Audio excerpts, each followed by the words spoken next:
Hello मेरे प्यारे बच्चों, मैं आशा करता हूँ आप सब लोग अच्छा कर रहे होंगे। आज जो मैं आपसे बात करने जा रहा हूँ वो है लखनऊ यूनिवर्सिटी का जो बीए का एंट्रेंस एग्ज़ाम होने वाला है। 2 महीने बाद ही पेपर है, बहुत ज़्यादा समय तो खैर नहीं बचा है आप लोगों के पास। तो मैं आज आपको इस एग्ज़ाम के बारे में एक अच्छी सी स्ट्रेटजी बताऊँगा कि इस एग्ज़ाम का एरिया क्या है, किस एरिया पे ये टारगेट करता है, कौन कौन से सब्जेक्ट के कितने कितने क्वेश्चन आते हैं, किस लेवल के रहते हैं, ठीक है। और एक प्रॉपर पैटर्न मैं आपको बताऊंगा, वो आपको जितना रिमेनिंग टाइम है उसमें आपको अच्छे से यूज़ करना उस टाइम को प्रॉपर। क्यों?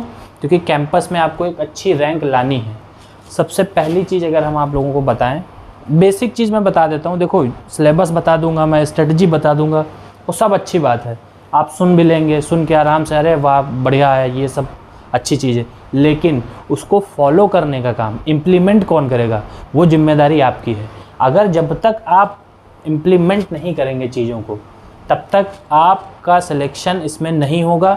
और फिर उसके बाद जब नहीं होगा तो मजबूरी में कोई ना कोई जाके कॉलेज में एडमिशन लेना पड़ेगा, वहाँ ना वैसी फैसिलिटी मिलेगी।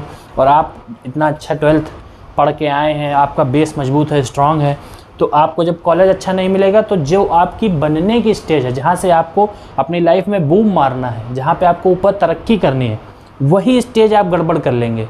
ठीक है, तो बहुत ही ध्यान से, बहुत एकदम शांत मन से इसको आप फोकस करिए कि क्या मैं बता रहा हूँ, कैसे बता रहा हूँ और किस लेवल के क्वेश्चन बता रहा हूँ, इसको समझिएगा।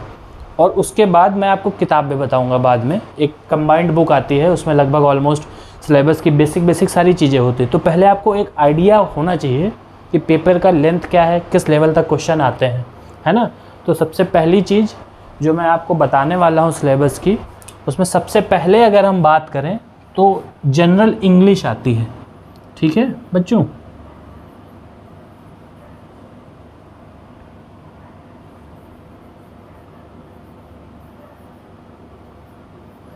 अब जनरल इंग्लिश, अब ऐसे तो जनरल इंग्लिश बहुत बड़ी है भाई, क्या नॉवेल भी इंग्लिश है, न्यूज़पेपर भी इंग्लिश है ना।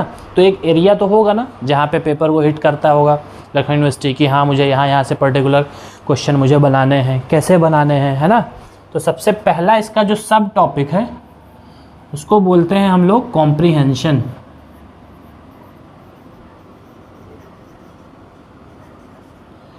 कॉम्प्रीहेंशन का मतलब ये होता है कि आपको पैराग्राफ दिया होगा, ठीक है, इंग्लिश में पैराग्राफ दिया होगा कि once there was a king, he lived in a very prosperous state, he never accept defeat, he always ready to fought for their people, है ना। तो ये इस तरह के पैराग्राफ दिए होंगे। फिर उसके बाद क्या दिया होगा, उसी के नीचे आपको क्वेश्चन दिए होंगे कि ये क्वेश्चन इस पैराग्राफ से आया है, अब आप उसका बिल्कुल अप्रोप्रिएट, बिल्कुल सटीक आंसर इस पैराग्राफ से ढूंढिए और टिक करिए, है ना। तो ये होता है कॉम्प्रीहेंशन का मतलब। दूसरा होता है हमारा सिनोनिम्स। बहुत से लोग सुने भी होंगे सिनोनिम्स के बारे में। सिनोनिम्स हिंदी में इसको बोलते हैं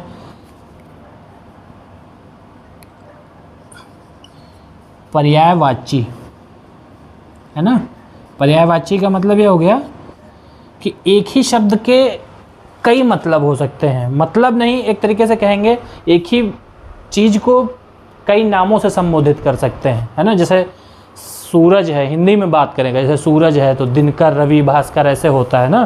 तो ऐसे ही इसमें क्या बोलते हैं, जो सिनोनिम्स होता है, जैसे मान लो हमारा एक सेंटेंस है नीड, सबको पता है नीड, सबकी पड़ती कोई ना कोई, नीड मतलब ज़रूरत होता है, नीड मतलब ज़रूरत। अब नीड का सिनोनिम्स क्या होगा भाई, रिक्वायरमेंट भी हो सकता है।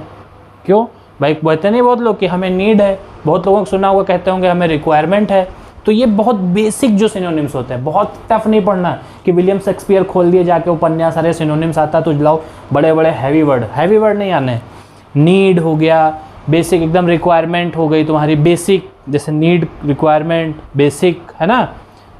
जो भी आप बहुत बेसिक लेवल पे, ऐसा नहीं कि बहुत एक्सट्रीम जाके पढ़ना है, पता चले बहुत मोटी मोटी किताब उठा ली, बहुत एकदम बेसिक चीज़ें पढ़नी है ना। और इसी का जो है एक आता है जस्ट अपोजिट, जिसको हम कीवर्ड में कहते हैं एंटोनिम्स, विलोम शब्द जिनको कहा जाता है ना, विलोम शब्द। विलोम शब्द मतलब कि जो कुछ भी हम बोलें तो उसका जस्ट उल्टा, जैसे इंग्लिश में होता है कॉन्ट्रैरी। कॉन्ट्रैरी का मतलब होता है बिल्कुल विपरीत, विरोधाभास हो जिसमें, है ना, कॉन्ट्रैरी हो गया। अब कॉन्ट्रैरी का मान लो कॉन्ट्रैरी हो गया, हमारा शब्द दिया होगा, मान लो मुझे, एक मिनट मैं इसको हटा देता हूँ। आई होप आप लोग ये समझ गए होंगे सिनोनिम्स। जैसे मान लो एंटोनिम्स की बात करूँ मैं, जैसे मान लो दिया हुआ है कॉन्ट्रैरी, है ना, तो कॉन्ट्रैरी का मतलब क्या होता है? विपरीत, विरोध करना। तो इसका जो अगर हमसे कोई बोलेगा कि इसका वो बताओ, सिनोनिम्स बताओ, एंटोनिम्स बताओ, क्या होगा? मतलब उल्टा कर दो। अगर किसी के चीज़ में विरोधाभास है और उसका उल्टा करना है तो क्या हो जाएगा? सेम, अलाइक, एक तरीके का। जैसे हाँ, दो लोग हैं, दो लोगों के विचार अलग अलग हैं, ठीक, और लेकिन जब कभी सुनते होगे कि दो नेता थे, अलग अलग पार्टी में थे, तो वो क्या थे? उनमें कॉन्ट्रेरीपन था, मतलब हिंदी में बोल दिया कॉन्ट्रेरीपन, विरोधाभास था उनमें, कॉन्ट्रेरी थे, एक दूसरे की विचारधारा विपरीत थी उनकी। लेकिन कुछ ही दिन बाद देखते हो कि दोनों नेता एक ही पार्टी में आ गए, और जब एक ही पार्टी में आ गए तो क्या हो गए? वो सेम विचारधारा हो गए। तो कॉन्ट्रेरी का क्या होगा? सेम, अलाइक, एक जैसा, है ना। तो ये बेसिक बिल्कुल तुम आपको याद करना है। वो मैं बुक बताऊंगा बाद में आपको, तो वो बुक आप पढ़ेंगे तो उसमें बेसिक रहते हैं, मतलब 100-50 करके, 50-50 एंटोनिम्स होंगे, 50 सिनोनिम्स होंगे, ऐसे करके आपको बनाना है।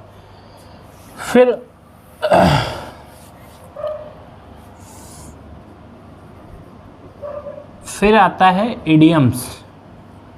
इडियम्स एक तरीके से मुहावरे, कहावतें जो होती है ना, बहुत लोग होते नहीं कि कहावतों में बोलते रहते हैं, नाच न जाने आंगन टेढ़ा, बंदर क्या जाने अदरक का स्वाद। तो उसका मतलब ये नहीं होता एग्जैक्टली कि बंदर की बात की जा रही है, बट वहाँ पे किसी को उसके बारे में बताया जा रहा है।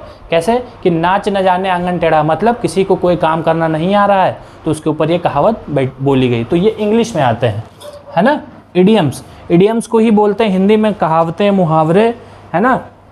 जैसे मान लो इसका एक एग्जाम्पल ले लेते हैं, the best of world.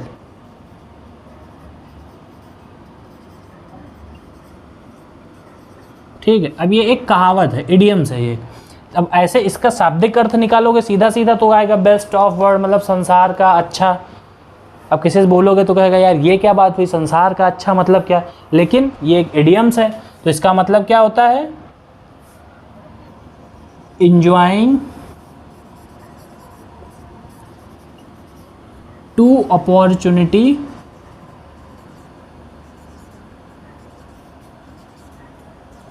at a same time। अब देखो ये इतनी बड़ी लाइन थी, enjoying to opportunity at a same time, एक ही मौके पे दो अवसर को एंजॉय करना। तब इसको बोलने से अच्छा था ये नहीं बोल दें हम द बेस्ट ऑफ वर्ल्ड। कितने कम शब्दों में बात वही मैंने कह दी और मतलब भी उसका सेम ही निकल रहा है। तो ये इडियम्स का काम होता है कि कम शब्दों में अपनी लंबी बात को कह देना। ठीक, तो ये हो गए हमारे इडियम्स हो गए। ठीक है, उसके बाद एक हमारा आता है जो हमारा इंग्लिश का ही टॉपिक है। अभी इंग्लिश में आते हैं अच्छे खासे टॉपिक, ऐसा नहीं है। एक हमारा टॉपिक है सेंटेंस कंप्लीशन।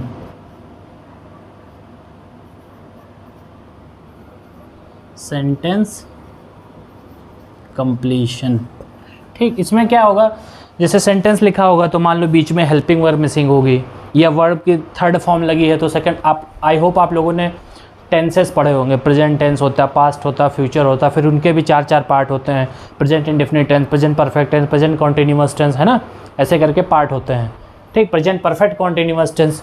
ठीक, तो उसी के बेसिस पे सेंटेंस होंगे। जैसे मान लो एक एग्जाम्पल ले लेते हैं, सीता और ये ब्लैंक दिया होगा, ठीक, ईटन फूड। सपोज करते हैं एक बेसिक सेंटेंस है, सीता ईटन फूड। अब आपको बीच में हेल्पिंग वर्ब क्या भरेंगे? तो आपको टेंस पता होने चाहिए। भाई ईटन है, ईटन का मतलब क्या है? वर्ब की थर्ड फॉर्म लगी है। इसका मतलब वर्ब की थर्ड फॉर्म क्या मतलब? ईट, एट, ईटन। ईट मतलब खाना, एट मतलब खाया और ईटन मतलब खा चुका। तो खा चुका मतलब पास्ट में पहुंच गए। जैसे अभी हम खड़े हैं यहाँ पे, अभी जब हम क्लास बंद करेंगे तो हम क्लास बंद कर चुके, खा चुके, पी चुके, सो चुके। तो उसके साथ क्या होगा? यहाँ पे हैड होगा, है ना। तो Sita had eaten food, sentence complete हो गया। तो ये सेंटेंस कंप्लीशन के लिए आप क्या करना? Present tense, past tense, future tense, इनको पढ़ लेना और इनकी हेल्पिंग वर्ब जरूर देख लेना कि कहाँ पे इज लगना है, कहाँ पे आर लगना है, कहाँ पे एम लगना है, कहाँ पे हैज़, हैव, हैड। ये बेसिक आप तीनों टेंसेस का देख लेना कि फ्यूचर में विल लगेगा, कहाँ शैल लगेगा। वैसे शैल तो अब ख़त्म ही कर दिया गया है। कैन हो गया, कुड हो गया। जैसे कैन होता है कि जैसे वह खाना खा सकता है ना, तो कैन लगेगा। अब कुड अगर है तो मतलब वह खाना खा सकता था, वो पास्ट में चला जाएगा। तो इस तरह से आपको एक बेसिक, वो मैं किताब बता दूंगा तो उसमें उससे हो जाएगा। तो ये एक बेसिक सेंटेंस कंप्लीशन आता है आपका, है ना। एक ये हो गया टॉपिक। फिर आता है one word substitution. One word substitution. One word substitution मतलब अनेक शब्दों के लिए एक शब्द, ठीक। One who does not believe in God, इतना बड़ा शब्द है, इतना बड़ा सेंटेंस है। इसका मतलब क्या होगा? एथिस्ट हो गया, नास्तिक जिसको बोलते हैं, है ना। तो आपको एग्जाम में क्या दिया होगा? एक लाइन में वर्ड दिया होगा। यही मान लो आ गया one who does not believe in God, ऐसे करके आ गया, तो आपको तुरंत एक शब्द में आंसर लिखना है। उसमें ऑप्शन दिए होंगे 4, तो आपको तुरंत उससे टिक करना है, ठीक है, उसका मतलब निकाल के, ठीक। तो ये वन वर्ड सब्स्टिट्यूशन की बात हो गई। तो ये तो हमारा, और एक टॉपिक और रह जा रहा है जिसको बोलते हैं active passive voice. Active and passive voice, है ना। ये भी आप लोगों ने पढ़ा होगा। देखो जो भी मैं यहाँ बता रहा हूँ पढ़ा सब लोगों ने, आपने सबने है, लेकिन ये इसलिए बता रहा हूँ कि ये एरिया है जहाँ पे से क्वेश्चन आते हैं। तो ये ज़रूर आपको पढ़ना है। आपकी ग्रामर के बुक में तो बहुत कुछ है, लेकिन जो मैं ये एरिया हिट कर रहा हूँ इसको आप ज़रूर बिल्कुल दिमाग में बिल्कुल घोंट लीजिएगा कि अगर सर ने 4-5 टॉपिक बताए हैं तो वो बिल्कुल पेट हैं, उनको मतलब स्किप मत करिएगा, उनको करिएगा। तो active voice, passive voice. Active का मतलब जैसे मैंने बोला कि राम खाना खा रहा है, ठीक, या राम खाना खा रहा था। राम वॉज ईटिंग फूड, मैंने बोल दिया। अब मैं यही बात अगर किसी और को बताऊंगा जाके, तो कोई और आके बताएगा या मैं जाके बताऊंगा, है ना। तो राम के द्वारा खाना खाया गया, ऐसे करके बोलेंगे ना कि राम खाना खा चुका, है ना। कोई जब तीसरा बात जाके रिप्रेजेंट करेगा किसी अगले की, तो उसको बोलते हैं पैसिव वॉइस, ठीक। फूड ईटन बाय राम, है ना, खाना राम के द्वारा खाया गया, ठीक। अभी मैं बताऊंगा राम खाना खा रहा था, ठीक, लेकिन अगर कोई तीसरा आके बताएगा मुझे, मैं खड़ा हूँ मान लो, तो कहेगा खाना खाया गया उसके द्वारा, है ना। तो पैसिव मतलब एक्टिव और पैसिव। एक्टिव मतलब जो प्रेजेंट फॉर्म में काम हो रहा है, उसके बाद जब अगला बंदा जाके उसको कहीं और प्रेजेंट करता है तो वो हो गया पैसिव, ठीक है। उसके बाद अब हमारा अगला सब्जेक्ट जो है, ये तो इंग्लिश का हो गया बच्चों। अगला सब्जेक्ट है हमारा हिस्ट्री का। हिस्ट्री, साइंस वाले बच्चे होंगे तो वो तो बहुत एकदम परेशान हो गए होंगे हिस्ट्री सुन के, है ना, कि तो पढ़ा ही नहीं मैंने। तो हिस्ट्री में आपको पता है एंशिएंट होती है, मेडिवल होती है और मॉडर्न होती है, बट बहुत होती है। आपको बेसिक पढ़ना एकदम। जैसे एंशिएंट में क्या पढ़ लिया? इंडस वैली सिविलाइजेशन पढ़ लिया, अशोका के बारे में पढ़ लिया, है ना, चंद्रगुप्त मौर्य को पढ़ लिया, या और basic terms. Indus valley civilisation ज़रूर पढ़ लेना क्योंकि उससे क्वेश्चन बनते ज़रूर हैं, है ना, क्योंकि सबसे पुरानी सभ्यता है। मिडविल में आ जाओ तो मिडविल में थोड़ा बहुत मुग़ल के बारे में पूछ सकते हैं, ठीक है। अकबर कब भारत आया था, कौन सी लड़ाई किसके बीच में हुई, 1526 में हुमायूं की लड़ाई हुई कि बाबर की, तो ये सब कॉन्सेप्ट क्लियर रखना आप, ठीक। और मॉडर्न हिस्ट्री में बात करें तो सबसे ज़्यादा आता है जब कांग्रेस का फॉर्मेशन हुआ 1885 से, ठीक है। 1885 में कांग्रेस का फॉर्मेशन हुआ था, एक अंग्रेज़ ने किया था, एओ ह्यूम ने। कांग्रेस के फॉर्मेशन से लेके फिर गांधी जी इंडिया आते हैं साउथ अफ्रीका से, और आज़ादी तक 1885 से 1947 के बीच में जो बड़े बड़े इवेंट हुए, जैसे दांडी यात्रा हुई, है ना, उसके बाद सिविल डिसोबीडियंस मूवमेंट हुआ, सविनय अवज्ञा आंदोलन जिसको बोलते हैं, ठीक। तो ये बड़े बड़े जो आंदोलन हुए इन पे फोकस करना। 13 अप्रैल सन 1919 जलियांवाला बाग हत्याकांड हुआ, ये डेट याद रखनी है, ऐसे करके, ठीक। कौन सा कब ऐसा एक्शन लिया गया, है ना, कब हमारा जो है राष्ट्रगान एक्सेप्ट किया गया, किस डेट को हमें आज़ादी मिली, किस देश को हमारा संविधान लागू हुआ, ये सब चीज़ें आपको तैयार करनी है। तो ये तो हिस्ट्री का हो गया मोटा मोटा। उसके बाद जो अगला सब्जेक्ट है हमारा वो है इकोनॉमिक्स।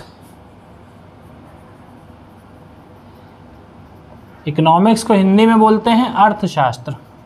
ऐसा शास्त्र जिसका कोई अर्थ निकले, ठीक है, बेवजह नहीं कि पढ़ना है। तो इकोनॉमिक्स का मतलब क्या हुआ कि जैसे मान लो इकोनॉमिक्स में अगर आप पढ़ेंगे तो बहुत बेसिक चीज़ें हैं। जीडीपी हो गया कि हमारे देश की जीडीपी सुनते होंगे आप लोग, न्यूज़ में सुनते होंगे, पेपरों में सुनते होंगे, ग्रॉस डोमेस्टिक प्रोडक्ट जिसको बोलते हैं, सकल घरेलू उत्पाद।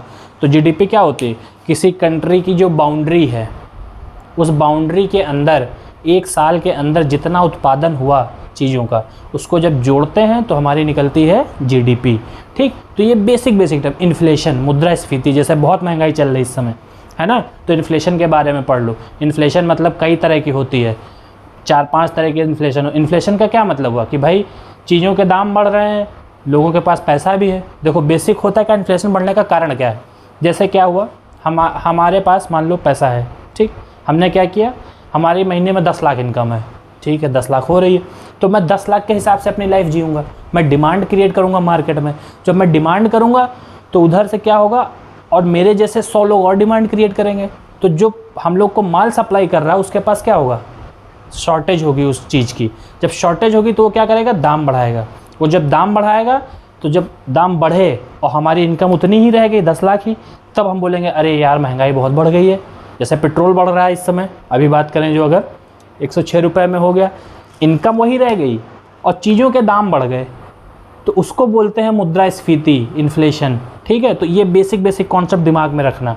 ठीक है, कि आरबीआई बैंक की स्थापना कब हुई? आरबीआई की 1934 में हुई, है ना। आरबीआई का काम क्या है? आरबीआई क्या करती भाई कि जब बहुत ज़्यादा महंगाई हो गई तो उसने क्या किया कि ब्याज रेट कट कर दिए। बैंकों से बोला कि ब्याज ज़्यादा रेट पे मतलब वो करो, बढ़ा दो ब्याज रेट। लोग ब्याज ही नहीं लेंगे तो लोगों की जेब में पैसा नहीं जाएगा, पैसा नहीं जाएगा तो लोग डिमांड कम करेंगे, डिमांड कम करेंगे तो ऑटोमेटिक इन्फ्लेशन डाउन हो जाएगा। लेकिन यही जब मंदी आती है कि लोगों के पास पैसा जाएगा तभी तो डिमांड, जैसे कोरोना में हुआ था, कोविड काल में, तो कोविड काल में क्या हुआ था, लोगों के पास पैसा ही नहीं था। सबके पास सामान बहुत है, सप्लायर बहुत हैं, लेकिन लोगों के पास खरीदने के पैसे नहीं, तो सरकार ने क्या किया कि सब लोन सस्ते कर दो, खूब जनता को लोन लेने दो। जितना लोन लेगी पैसा जाएगा, मार्केट में पैसा घूमेगा, और जब पैसा घूमेगा तो लोग खरीदेंगे चीज़ें जाके। जब खरीदेंगे तो जो बनाने वाला है वो भी बनाएगा खूब ढेर सारी चीज़ें। तो डिमांड सप्लाई का ये रूल होता है ना। जैसे जैसे डिमांड बढ़ती, डिमांड सप्लाई ये बराबर रहता है तो ठीक रहता है, वैसे बराबर होता नहीं है, जल्दी ऊपर नीचे होता रहता है। तो ये बेसिक इकोनॉमिक्स हो गई, इसको देख लेना आप लोग, है ना। उसके बाद जो अगला टॉपिक आता है हमारा वो आता है ज्योग्राफी। ठीक है,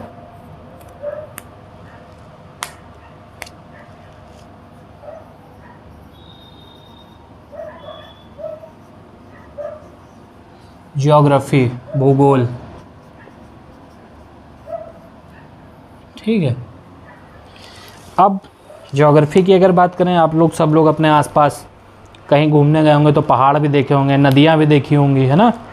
कभी दिन में धूप रहती है, अचानक से बादल, कभी बारिश, ये तो ज्योग्राफी है, तो बेसिक चीज़। अब ज्योग्राफी में आपको क्या पढ़ना, इंडियन ज्योग्राफी ज़्यादा फोकस एरिया कि जैसे बड़ी बड़ी नदियाँ पढ़ लो, गंगा पढ़ लो, यमुना पढ़ लो, गोमती पढ़ लो, घाघरा पढ़ लो, यूपी की बेसिक नदियाँ पढ़ लो, सरयू पढ़ लो, है ना।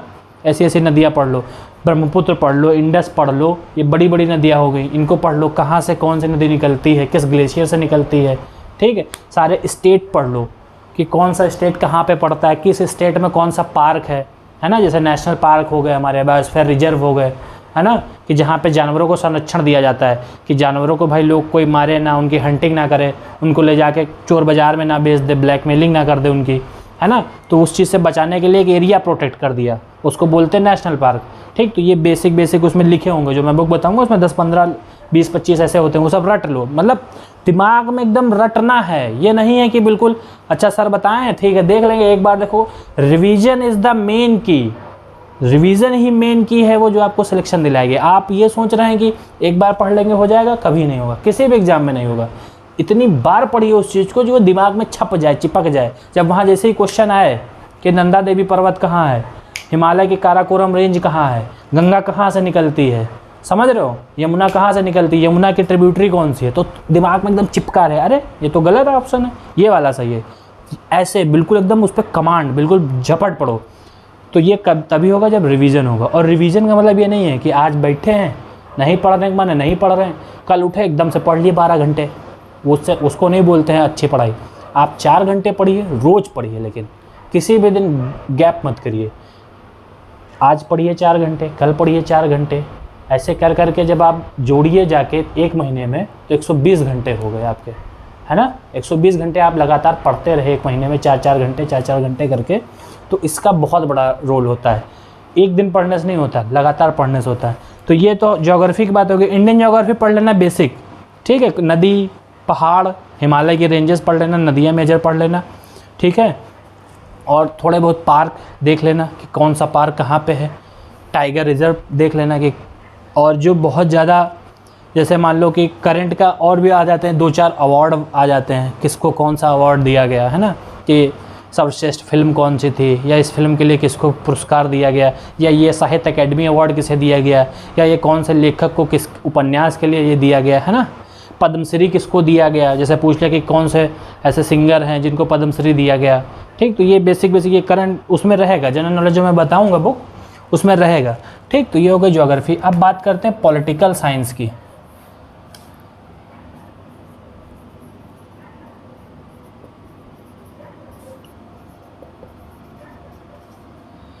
पॉलिटिकल साइंस का मतलब हो गया, वैसे राजनीति शास्त्र भी कहते हैं इसको, राज व्यवस्था भी कहते हैं, दोनों चीज़ कह सकते हो। इसका मतलब क्या हुआ कि हमारी जो देश में सरकार चल रही है, भारत एक डेमोक्रेटिक कंट्री है, प्रजातंत्र है, यहाँ पे हम लोग जनता नेता को चुनती है, फिर वो हमारे लिए काम करते हैं, है ना। तो इसके बारे में क्या, हमें कुछ फंडामेंटल राइट भी मिले हुए हैं। पॉलिटी में सबसे पहली चीज़ आपको क्या पढ़नी है, फंडामेंटल राइट जरूर पढ़ लेने हैं, ठीक है।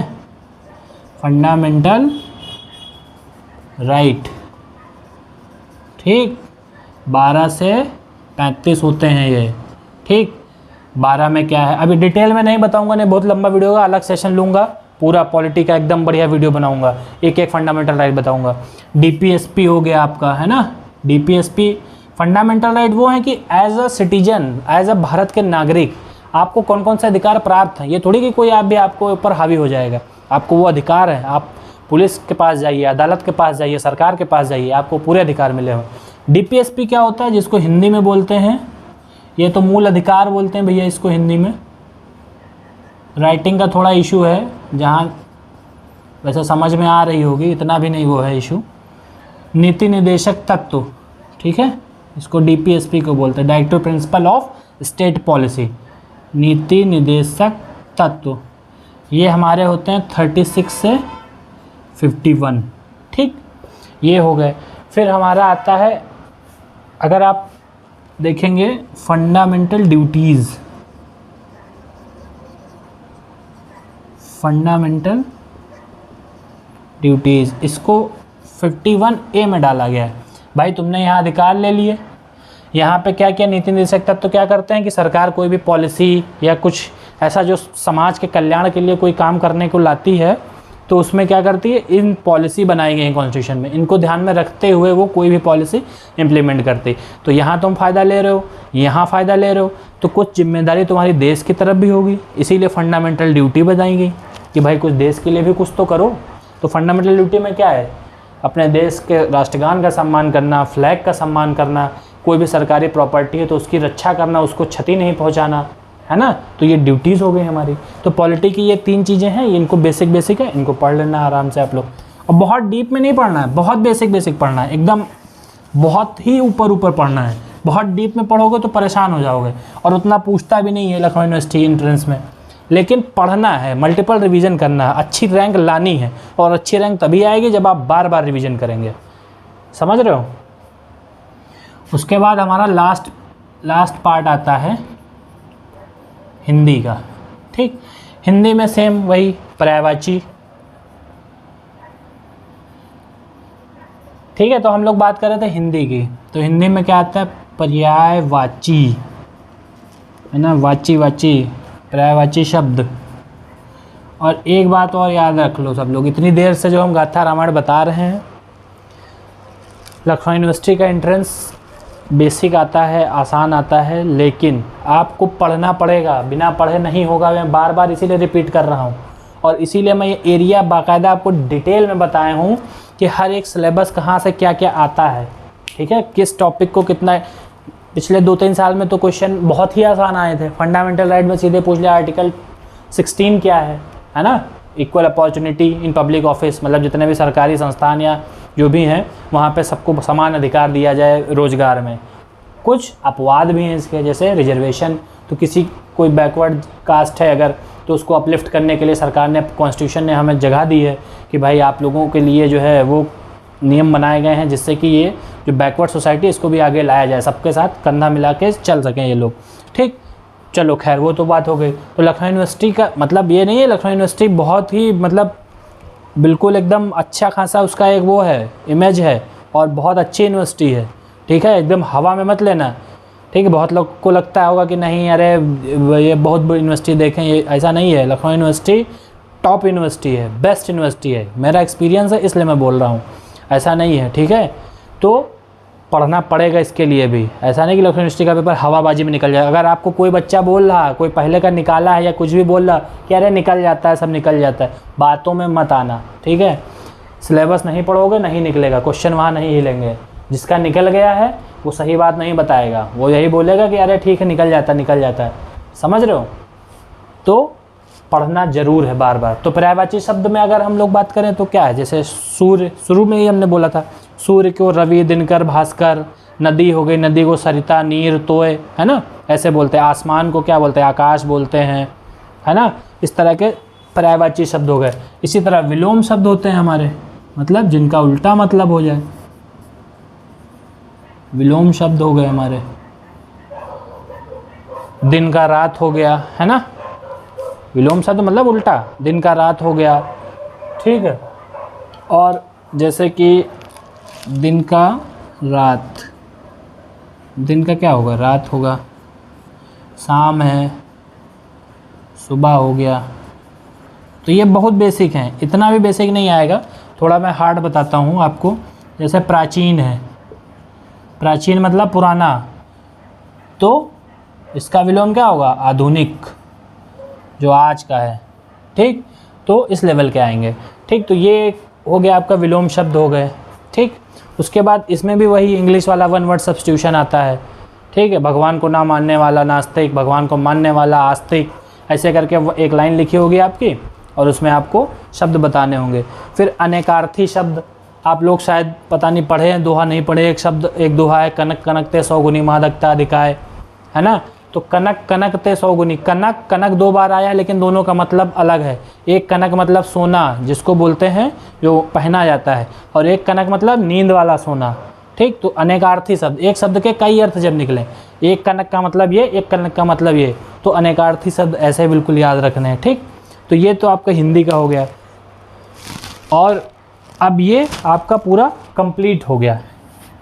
ठीक है, ये पूरा सिलेबस जो मैंने बताया आप अपने दिमाग में बिल्कुल छाप लीजिएगा और पढ़िएगा। ऐसा नहीं है आप पढ़ेंगे नहीं तो नहीं होगा, निराश मत करिएगा आप लोग। बाकी आप लोगों को कहीं भी किसी सब्जेक्ट में दिक्कत है आप कमेंट में लिखिएगा कि सर मुझे पॉलिटी पढ़ा दीजिए, सर मुझे इकोनॉमिक्स पढ़ा दीजिए, सर मुझे हिस्ट्री पढ़ा दीजिए। मैं बिल्कुल आप तैयार हूँ हमेशा आपके लिए, मैं पढ़ाऊँगा।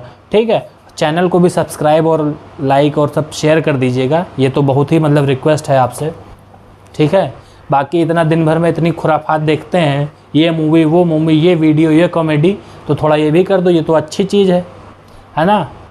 मतलब पुण्य मिलेगा, पाप तो खैर नहीं मिलेगा, हो सकता है पाप किए हो तो बैलेंस हो जाए थोड़ा सा, है ना। तो आप लोग थोड़ा ध्यान दीजिएगा इस पर।